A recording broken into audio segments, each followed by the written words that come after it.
Hello friends, मी Vishakha global online मराठीमध्ये आपल्या सर्वांचं स्वागत आहे. आजच्या सेशनमध्ये आपल्याला महाराष्ट्र साईट परीक्षा 2024 साठी पेपर 2 इकॉनॉमिक्सचं प्रिपरेशन करायचं आहे, ज्यामध्ये युनिट आपण स्टार्ट केलेलं आहे इंडियन इकॉनॉमी. लास्ट वीकमध्ये आपण पब्लिक फायनान्स हे युनिट स्टार्ट केलं होतं. आता आपण इंडियन इकॉनॉमी हे युनिट स्टार्ट करणार आहोत. Money and banking and environmental economics हे 2 युनिट पेंडिंग आहे, जे आपण इंडियन इकॉनॉमी नंतर घेणार आहोत. सो आजच्या सेशनमध्ये आपल्याला ग्रोथ, इन्फॉर्मलायझेशन अँड अदर इश्यूज याच्याबद्दल थोडंसं बघायचं आहे. So let's start with the session. जे स्टुडंट्स यावर्षीची एक्झाम टार्गेट करत आहेत त्यांच्यासाठी specially MS set economics paper 2 साठी फुल कोर्स आम्ही डिझाईन केलेला आहे. या कोर्समध्ये आम्ही तुम्हाला देणार आहे संपूर्ण अभ्यासक्रम मॉक टेस्ट, संपूर्ण अभ्यासक्रम notes, video lectures plus live lectures, PYQs आणि प्लस पेपर 1 फुल कोर्स, म्हणजे पेपर 2 सोबत पेपर 1 चं प्रिपरेशन देखील या फुल कोर्समध्ये तुमचं होणार आहे.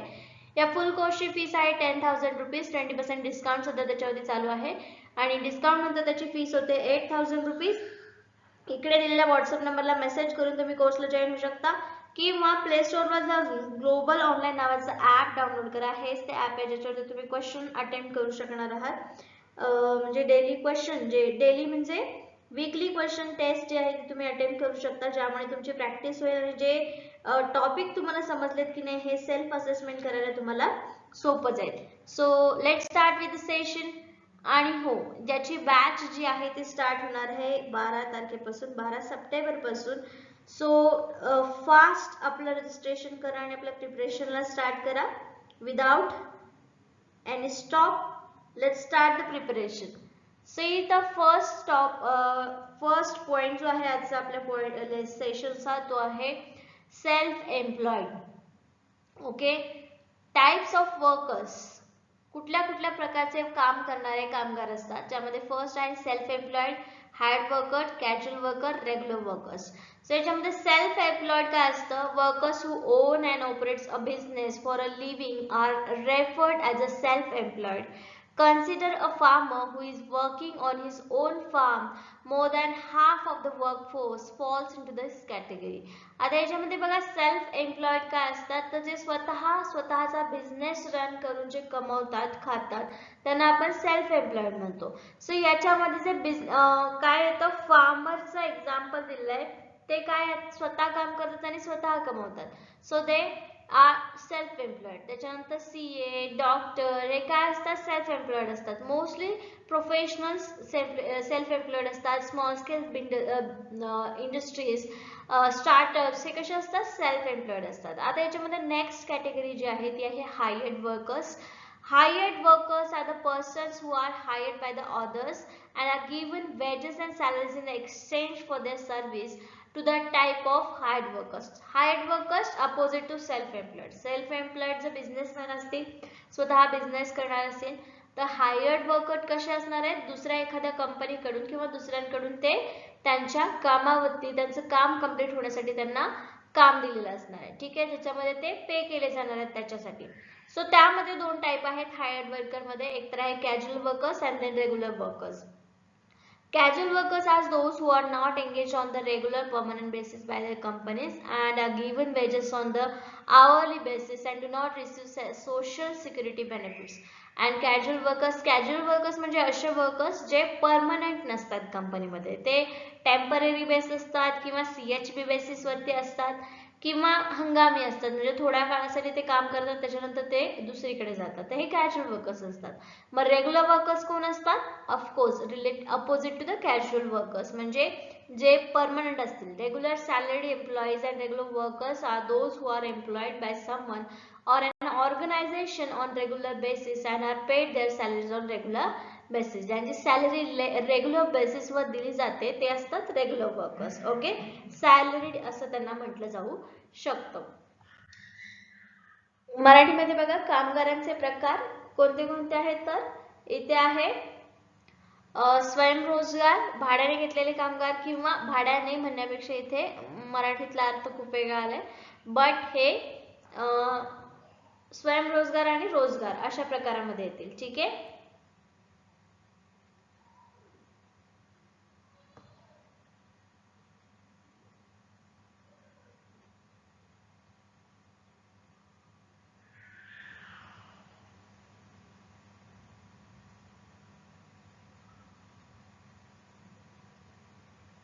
आणि दुसरे त्यामध्ये मग कॅज्युअल आणि रेग्युलर असे दोन प्रकार येतील. ठीक आहे. Okay, so next economic activity कोणत्या कोणत्या आहेत? It refers the activity perform by the peoples to earn a living. Consumption, production and distribution are three primary forms of economic activities. So economic activities म्हणजे ज्या perform करतात तुमच्या इकॉनॉमीमध्ये, त्यामध्ये first आहे की प्रोडक्शन ऍक्टिव्हिटी. प्रोडक्शन ऍक्टिव्हिटी म्हणजे वस्तूचं उत्पादन करण्यासाठी तुम्हाला वर्कर्स लागतात. It refers to all those activities which are undertaken to produce goods and services for generation of income. Income generate करण्यासाठी तुम्ही प्रोडक्शन करता. लाईक फॉर एक्झाम्पल XYZ वस्तू तुम्हाला तयार करायची आहे. ती वस्तू तयार करण्यासाठी तुम्हाला जागा लागते, पैसे लागतात, त्याच्यानंतर भांडवल लागतं, लेबर लागतात. हे सगळ्या कशाच्या हेतून असतात? त्याच्यातून काहीतरी इन्कम मिळावं या हेतूने केलेलं असतं. तर फर्स्ट इकॉनॉमिक ऍक्टिव्हिटी जे आहे ज्याच्यामध्ये वर्कर्स एंगेज असतात ते प्रोडक्शन ऍक्टिव्हिटी. सेकंड आहे consumption activity. The uses of product and services by the house hold is कॅरेक्टराइज्ड the consumption. जे वस्तू आणि सेवांचा उपभोग येतात त्याला आपण कंझम्पशन असं म्हणतो. ठीक आहे. It is use to calculate gross domestic product. GDP use करण्यासाठी कंझम्पशन ऍक्टिव्हिटीला कन्सिडर केलं जातं. Consumption is commonly used by the macroeconomics as a proxy for the total economy. Total economy calculate करण्यासाठी जीडीपी मध्ये काय असतं तर total aggregate gross domestic product म्हणजे एका वर्षाच्या कालावधीमध्ये एका विदिन अ टेरिटरी म्हणजे बाउंड्री लाईन मध्ये जे काय वस्तू आणि सेवांचं उत्पादन झालेलं आहे त्या सगळ्यांचं टोटल म्हणजे जीडीपी असतं. ठीक आहे. सो जीडीपी कॅल्क्युलेट करण्याचे वेगवेगळे वेज आहेत. त्यामध्ये एक प्रोडक्ट वरून डायरेक्ट प्रोडक्शन किती झालं असं कॅल्क्युलेट केलं जातं किंवा एखाद्या वस्तूचं नाही तर त्या कंट्रीमध्ये त्या पर्टिक्युलर इयरमध्ये कन्झम्पशन किती झालं गुड्स अँड सर्व्हिसेसचं याच्यावरून सुद्धा जीडीपी निघतो. राईट. आणि थर्ड आहे डिस्ट्रीब्युशन ऍक्टिव्हिटी. डिस्ट्रीब्युशन ऍक्टिव्हिटी म्हणजे work directly associated with the construction, operation and routine maintenance. Other than major households of the substation plant, overhead mains undergoes cabling and jointing, pole inspection and street lighting. Customer emergency services and tree trimming and removal within minimum approach distances to energize conductor currently performed by the distribution activity. So याच्यामध्ये काय आलेलं आहे त्या सगळ्या activity distribution म्हणजे वस्तू आणि सेवांचं काय असतं इथे डिस्ट्रीब्युशन होत असतं आणि ते सगळे कन्स्ट्रक्शनशी रिलेटेड डिस्ट्रीब्युशन ऍक्टिव्हिटी याच्यामध्ये इकॉनॉमिक ऍक्टिव्हिटीच्या अंतर्गत येतात. मराठीमध्ये काय आहे? आर्थिक क्रियाकलाप, उत्पादन क्रियाकलाप, उपभोग क्रियाकलाप, वितरण क्रियाकलाप. ओके. सो इथे बघा आणखीन लेबर फोर्स या महत्त्वाच्या कन्सेप्ट आहेत बघा ज्यामध्ये फर्स्ट आहे work labour force. All persons who are working have a job and those who are not working but are able and willing to work at the existing wage rate constitute the labor force. Labor force किंवा कामगार बळ कशाला म्हटलं जातं तर असे व्यक्ती ज्यांना जॉब आहे किंवा ज्यांना जॉब जे सध्या काम करत नाहीयेत पण त्यांची कॅपॅबिलिटी आहे त्यांची इच्छा आहे काम करण्याची त्या सर्वाला एकत्रितपणे लेबर फोर्स म्हटलं जातं. कसं कॅल्क्युलेट केलं जातं लेबर फोर्स? बघा इथं labour force is equal to persons working plus persons seeking and available to work. म्हणजे फॉर एक्झाम्पल आता एक जॉब आहे त्या ठिकाणी 10 लोक काम करतायत आणि पूर्ण लोकसंख्येमधले बाकीचे लोक 10 आहेत त्यांना काम करण्याची इच्छा आहे त्यांची म्हणजे ते कॅपेबल आहेत ते काम करण्यासाठी तर प्लस हे 10 तर इथं वर्कफोर्स किती येणार आहे 20 येणार आहे. ठीक आहे. 10 प्लस 10 वर्किंग पर्सन्स प्लस कोणाला अवेलेबल आहेत वर्किंग साठी त्यांचं सुद्धा कॅपेबिलिटी असणाऱ्या व्यक्तींची संख्या सुद्धा याच्यामध्ये लेबर फोर्स मध्ये ऍड केली जाते. ओके. मग आता लेबर फोर्स झाला. लेबर सप्लाय काय आहे? It refers to the amount of workers who are willing to work and corresponding to the particular wage rate. ठीक आहे. हे वर्कर्स काय असतात? लेबर सप्लाय कशावरती ठरत असतो? ते लोक म्हणजे कोणते लोक जे काम करणारे आहेत किंवा काम करण्याची इच्छा ठेवतात त्यांचा वेज रेट नुसारचा सप्लाय. वेज रेट जेव्हा जास्त असतो म्हणजे जेव्हा सॅलरी जास्त असते तेव्हा सप्लाय कसा असतो? जास्त असतो. वेज रेट जेव्हा कमी असतो तेव्हा सप्लाय कसा असतो? कमी असतो. राईट. म्हणजे जेव्हा पगार तुम्हाला 1000 रुपये पर दिवसाला मिळत असतील तेव्हा तुम्ही जास्त जण रेडी व्हाल त्या ठिकाणी काम करायला. हेच पगार 100 रुपये झाला तर तिथे जास्त जण जाणार आहेत का काम करायला? No, that is a labour supply. Okay, labour force बघितला, लेबर सप्लाय बघितला, तर वर्क फोर्स काय आहे? The number of persons who are actually employed at the particular time as are known as work force. ठीक आहे, इथे सुरुवातीला आपण लेबर फोर्स मध्ये बघितलं की किती लोकांची इच्छा आहे आणि किती लोक वर्किंग आहेत, या सगळ्यांची टोटल लेबर फोर्स मध्ये येते. लेबर सप्लाय वेज वरती ठरतो आणि वर्क फोर्स काय आहे? मग ऍक्च्युअली लोक तिथे किती काम करतायत त्यांची संख्या म्हणजे work force. Okay, it encompasses all individuals who are actively engaged in productive endeavors. This includes people between age group of 15 to 16 years. याच्यामध्ये 15 ते 60 वयोगटातील लोक जे वर्किंग आहेत त्यांना कॅल्क्युलेट केलं जातं वर्क फोर्स मध्ये. ओके, या तिन्ही कन्सेप्ट क्लिअर आहेत? Labour force, labour supply, work force. Everyone? If not, comment in the box.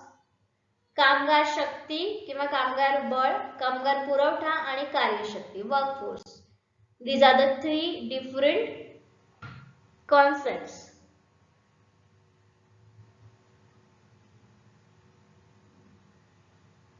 Okay, so next point is employment in firms, factories and offices. आता या ठिकाणी एम्प्लॉयमेंट कशी होते, ठीक आहे, त्याच्याबद्दल थोडंसं आहे.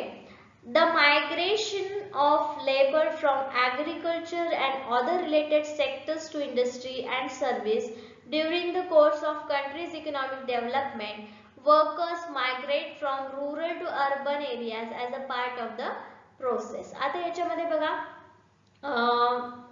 कामासाठी लोक ग्रामीण भागातून शहरी भागामध्ये येतात हे आपण बघितलेलं आहे. म्हणजे शेतीचं कामकाज सोडून थोडेसे एक्स्ट्रा पैसे मिळावे या हिशोबाने किंवा या हेतूने इंडस्ट्री आणि सेवा म्हणजे प्रोडक्शन आणि सेवा मध्ये काम करावं यासाठी लोक काय होतात? मायग्रेट होतात. म्हणजे एका शहरातून, एका ग्रामीण भागातून दुसऱ्या शहरामध्ये ते स्थलांतर करतात. In general, we categorize all producing activities in the following industrial divisions. So यांना काय केलं जातं? वेगवेगळ्या कॅटेगरीज मध्ये डिवाइड केलं जातं. एक तर आहे agriculture, then forestry, logging as well as ashing, mining, quarrying and all part of primary sectors. Manufacturing, building, electricity, gas, water delivery, all examples of secondary sectors. And then third, trade, transport, storage and service, all are the part of tertiary sector. तीन sectors मध्ये employment होते. First आहे agriculture, then second is manufacturing और industry and third one is service. ठीक आहे, तर service मध्ये काय येतं? Trade, transportation, storage.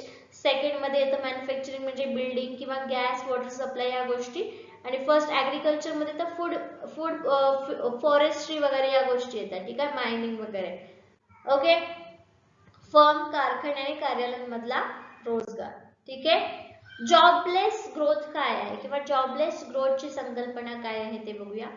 It is a characterized as a condition in which economic growth outpace the job prospect of resulting in unemployment. Jobless growth म्हणजे काय की unemployment वरती जास्त फोकस असणारी इकॉनॉमी, ज्यामध्ये फर्स्ट आहे casualization of employment. So casualization is a term used to describe a situation in which the percentage of worker hired on a temporary basis increase over the time.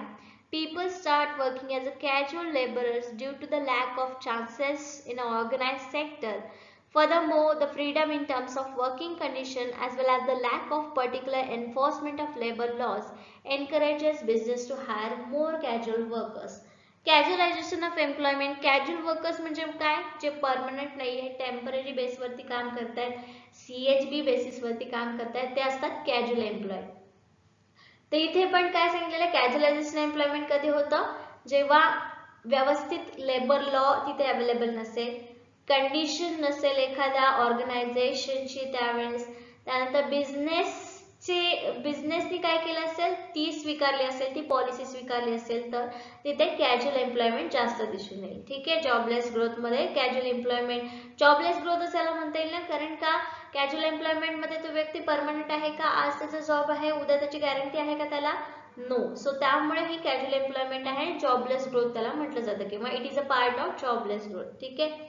The second point is informalization of employment refers to a situation when people tend to find employment more in informal sectors of the economy and less informal sectors of economy. Workers transitioning from permanent employment to the casual fixed terms contract, outsourcing and employment to the labor brokers are all example of informalization of many individuals who have previously worked in formal jobs will most likely to re-enter the workforce as an atypical employee. ठीक आहे. इन्फॉर्मलायझेशन of employment म्हणजे कोणाला permanent job भेटत नाहीये आणि भेटले तर त्यांना असं म्हणजे 1 वर्षाचा कालावधी किंवा 2 वर्षाचा कालावधी याच्यानंतर फिक्स टर्म मध्ये त्यांना काम दिलं जातं जरी परमनंट असले तरी. तर त्याला इनफॉर्मलायझेशन ऑफ एम्प्लॉयमेंट म्हणतात. फॉर्मल एम्प्लॉयमेंट त्यांना तिथे अवेलेबल नाहीये. ठीक आहे.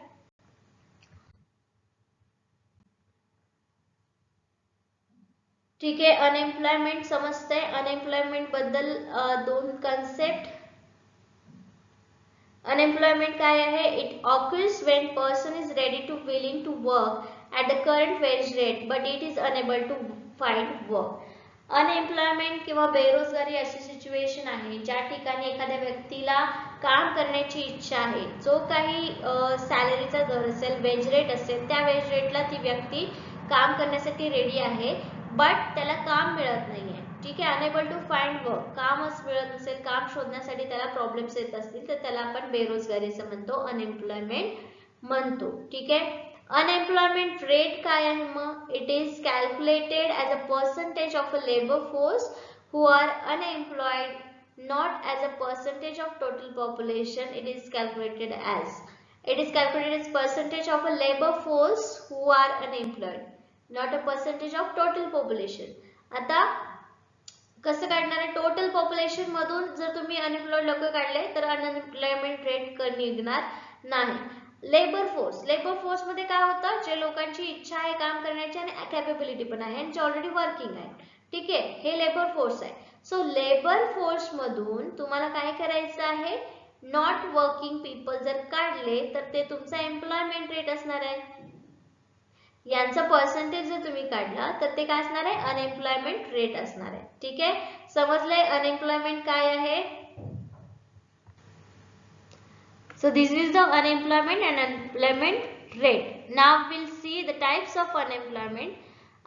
बेरोजगारीचे प्रकार आहेत. त्यामध्ये फर्स्ट आहे rural unemployment. It is defined as a unemployment that occur in a rural area. There are 2 types. आता याच्यामध्ये बघा, रूरल अनएम्प्लॉयमेंट म्हणजे ग्रामीण भागातली जी अनएम्प्लॉयमेंट आहे त्याला रूरल अनएम्प्लॉयमेंट म्हणतात. ज्यामध्ये फर्स्ट आहे seasonal unemployment. It describes a situation in which large number of people are unable to obtain work during the specific season. Agricultural, ice cream factories, woolen mills and other industries are example. Seasonal unemployment म्हणजे seasonal employment म्हणजे काय की ज्या ठिकाणी फक्त season असेल त्यावेळेसच तुम्हाला एम्प्लॉयमेंट मिळते. उदाहरणार्थ ऍग्रिकल्चर, शेतीमध्ये बघा ऊस लावणीचा जो प्रकार असतो किंवा भात लावणीचा जो प्रकार असतो तो स्पेसिफिक कालावधीसाठी असतो. तो कालावधी संपला की त्यांना तेवढ्या वेळामध्ये दुसरं पीक घेता येत नाही. जेव्हा परत तो काळ येईल त्यावेळेसच त्याची लागवड केली जाते. सो हे ऍग्रिकल्चर मध्ये हॅपन होतं. त्यानंतर आईस्क्रीम फॅक्टरीज तिन्ही ऋतूंमध्ये चालतात का? नो, फक्त उन्हाळ्यामध्ये जास्त चालतात. सो तिथे जे लेबर लागणार आहेत ते उन्हाळ्यामध्ये जास्त लागणार आहेत. राईट. सो अशा प्रकारे हे काय म्हणतात? सीझनल एम्प्लॉयमेंट आहे. ठीक आहे. त्यानंतर डिस्क्विश एम्प्लॉयमेंट, प्रच्छन्न बेकारी ज्याला मराठीमध्ये म्हणतात. When a marginal physical productivity of labor is 0 or negative, it is referred as distinguished unemployment. So आता याच्यामध्ये बघा, डिस्टिंग्विश किंवा प्रच्छन्न बेरोजगारी म्हणजे काय? 1 एकर शेती आहे. 1 एकर शेतीमध्ये एका कुटुंबातील 7 जण काम करून 100 क्विंटल जर गहू काढत असतील आणि त्यानंतर ह्यांची मुलं वाढून ह्यांची वंशावळ वाढून तिथे जर 12 जण झाले आणि ह्या 12 जणांनी पण याच 1 एकर मध्ये जर शेती केली तरी पण धान्य किती होणार आहे? 100 क्विंटलच होणार आहे. कारण एरिया तेवढाच आहे. ठीक आहे. एरिया जेवढा आहे तेवढाच त्याच्यामध्ये होणार आहे. मग त्यांच्यामध्ये जे एक्स्ट्रा ऍड झालेले हे 5 जण आहेत ते काय करणार आहे, तिथे फक्त आणि फक्त बेरोजगार म्हणून काम करणार आहे. ठीक आहे, कारण यांचं काहीही योगदान लागलं तरी पण ते उत्पादनामध्ये काही फरक पडत नाहीये. प्रोडक्टिव्हिटी मध्ये लेवलच्या 0 प्रोग्रेस आहे, निगेटिव्ह आहे, तर त्याला आपण डिस्टिंग्विश एम्प्लॉयमेंट किंवा डिस्टिंग्विश अनएम्प्लॉयमेंट असं म्हणतो. ठीक आहे, प्रच्छन्न बेकारी ज्याला मराठीमध्ये म्हटलं जातं. ठीक आहे, हे बघा, हे बेरोजगारीचे प्रकार, ग्रामीण बेरोजगारी आणि प्रच्छन्न रोजगार किंवा बेरोजगारी. ठीक आहे, नेक्स्ट पॉइंट किंवा नेक्स्ट प्रकार जो आहे तो आहे urban unemployment. It refers to the employment occurring in urban areas. There are 3 types. आता जसं ग्रामीण भागामध्ये अनएम्प्लॉयमेंट आहे तसं शहरी भागामध्ये सुद्धा अनएम्प्लॉयमेंट आहे, हे वेगळं सांगायला नको.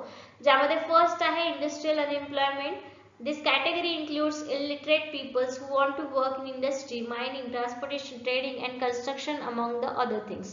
ठीक आहे, इंडस्ट्रियल अनएम्प्लॉयमेंट मध्ये म्हणजे मायनिंग, खनिजा किंवा जे खोदायचं असतं, माइन इंडस्ट्रीज तुम्हाला माहिती आहे, त्याच्यामध्ये काम करणारे किंवा त्याच्यामध्ये अशिक्षित जर लोक असतील तर त्याला आपण इंडस्ट्रियल अनएम्प्लॉयमेंट म्हणतो.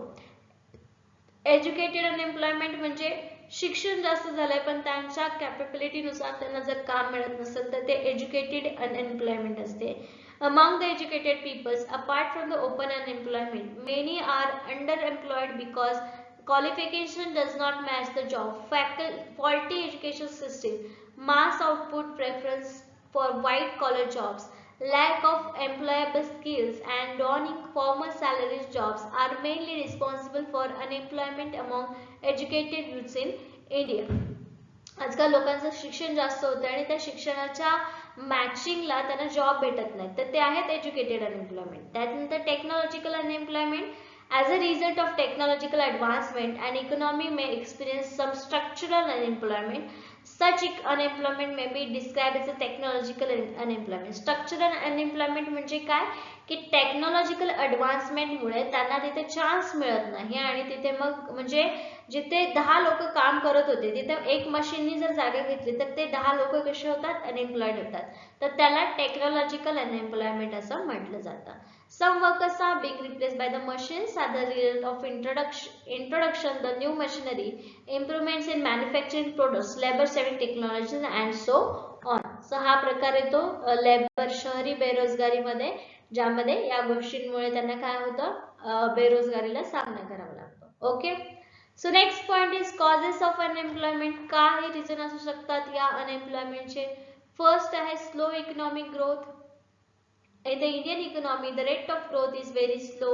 This poor rate of growth does not give adequate job possibilities for the growing population. Supply of labor is much more than the employment opportunities. Slow economic growth. इकॉनॉमिकची ग्रोथ होते पण कशी होते, slow होते आणि त्यामुळे जेवढे लोक अवेलेबल आहेत, तयार आहेत काम करण्यासाठी, त्यांना काम मिळत नाही आणि मग ते अनएम्प्लॉयमेंट दिसून येते. त्यानंतर rapid growth of population. Economic growth slow आहे हे आपल्याला कधी लक्षात येतं जेव्हा पॉप्युलेशन जो आहे तो खूप फास्ट वेगाने वाढतोय. Rapid growth of population, this is the most relevant और मोस्ट, हे काय आहे सगळ्यात जास्त परफेक्ट रिझन आहे कशाचा, तर आपल्या अनएम्प्लॉयमेंटचा.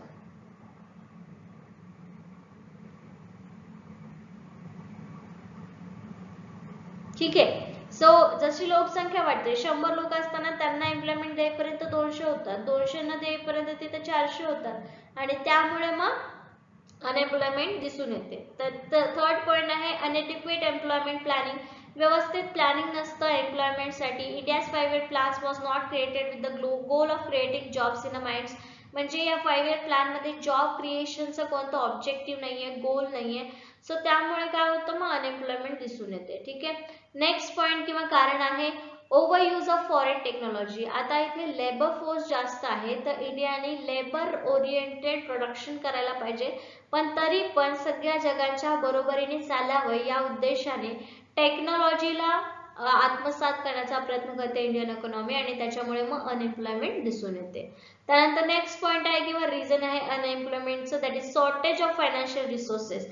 जरी इंडियामधल्या सगळ्या लेबर्सला रोजगार द्यायचं म्हटलं तरी पण फायनान्शियल रिसोर्सेस कसे आहेत तिथे कमी आहेत. ठीक आहे, म्हणजे त्यांना the lack of financial resources has hampered the expansion and the diversification of agriculture and small scale industries. This has been accompanied by tightening of government control over the economy. Okay, बेरोजगारीचे कारणे झाले.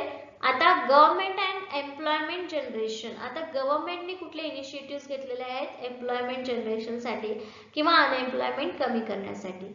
The National Rural Employment Guarantee Act 2005 was passed by the government in Parliament 2005. 2005 मध्ये ग्रामीण रोजगार योजना pass केली होती किंवा ही scheme चालू केली होती. It provides all rural households to volunteer conduct unskilled manual labor 100 days of guaranteed paid payment. आता याच्यामध्ये ज्या लोकांचे स्किल्स नाही आहेत त्या लोकांना 100 दिवसापर्यंत एक रोजगार उपलब्ध करून देण्याचा रूल आणला होता. ठीक आहे, म्हणजे याच्यामध्ये ही स्कीम होती. This program is one of many the government has put in place to help persons who are unemployed in rural areas find works. Since the country's independence, the federal and state governments have played an essential role in creating jobs or chances of job creation. ठीक आहे, so their efforts can be divided into two categories. कुठले कुठले efforts याच्यामध्ये घेतले गेले रोजगार unemployment कमी करण्यासाठी, that is direct employment and indirect employment. Direct employment मध्ये काय आहे? In this case, the government has employees for the administrative purpose in several departments. It also owns and operates factories, hotels, transportation companies, providing direct employment to the individuals. Direct employment मध्ये government काय करतात, त्यांच्याच offices मध्ये किंवा त्यांच्याच कामामध्ये बाकीच्या लोकांना एम्प्लॉयमेंट देतात डायरेक्टली, ज्याच्यामध्ये ऑफिस येतात, फॅक्टरीज येतात गव्हर्नमेंटच्या वेगवेगळ्या, त्याच्यानंतर ट्रान्सपोर्टेशन कंपनी जसं की बस, रेल्वे, हे काय आहेत गव्हर्नमेंटनी ओन केलेले सेक्टर्स आहेत आणि त्याच्यामध्ये जॉब देणं म्हणजे हे डायरेक्ट एम्प्लॉयमेंट आहे. ठीक आहे, आणि सेकंड आहे इनडायरेक्ट एम्प्लॉयमेंट. इनडायरेक्ट एम्प्लॉयमेंट म्हणजे काय?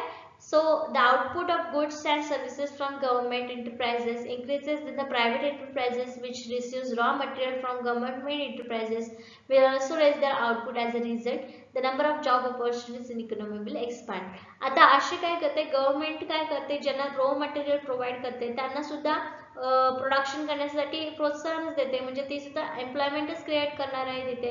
So these are the types and categories under which the government provides employment, direct employment, indirect employment. Okay, त्यांचे प्रयत्न दोन प्रकारात विभागले जाऊ शकतात. एक काय थेट रोजगार, दुसरा आहे अप्रत्यक्ष रोजगार. थेट रोजगार जिथे गव्हर्नमेंट स्वतःच्या ऑफिसेस मध्ये लोकांना रोजगार निर्माण करून देतं, आणि प्रत्यक्ष रोजगार ज्यामध्ये ते इनडायरेक्टली लोकांना रोजगार मिळवून देतात. Okay, so that's it for today. आजच्या सेशन मध्ये एवढंच. अनएम्प्लॉयमेंटचे प्रकार बघितले, अनएम्प्लॉयमेंट म्हणजे काय, अनएम्प्लॉयमेंट कुठे कुठे दिसून येते, त्याचे रिझन्स काय काय आहेत, हे सगळं आपण आजच्या सेशन मध्ये बघितलेलं आहे. So to attempt tomorrow's test, उद्याची टेस्ट जी आहे ती सगळ्यांनी अटेम्प्ट करायची आहे. कसं आपलं जे पॉइंट्स कव्हर केलेले आहेत ते समजले तुम्हाला हे लक्षात येईल. ओके, आणि नेक्स्ट वीक पासून नेक्स्ट बॅच स्टार्ट करणार आहोत. So do start your studies. Thank you for today's session.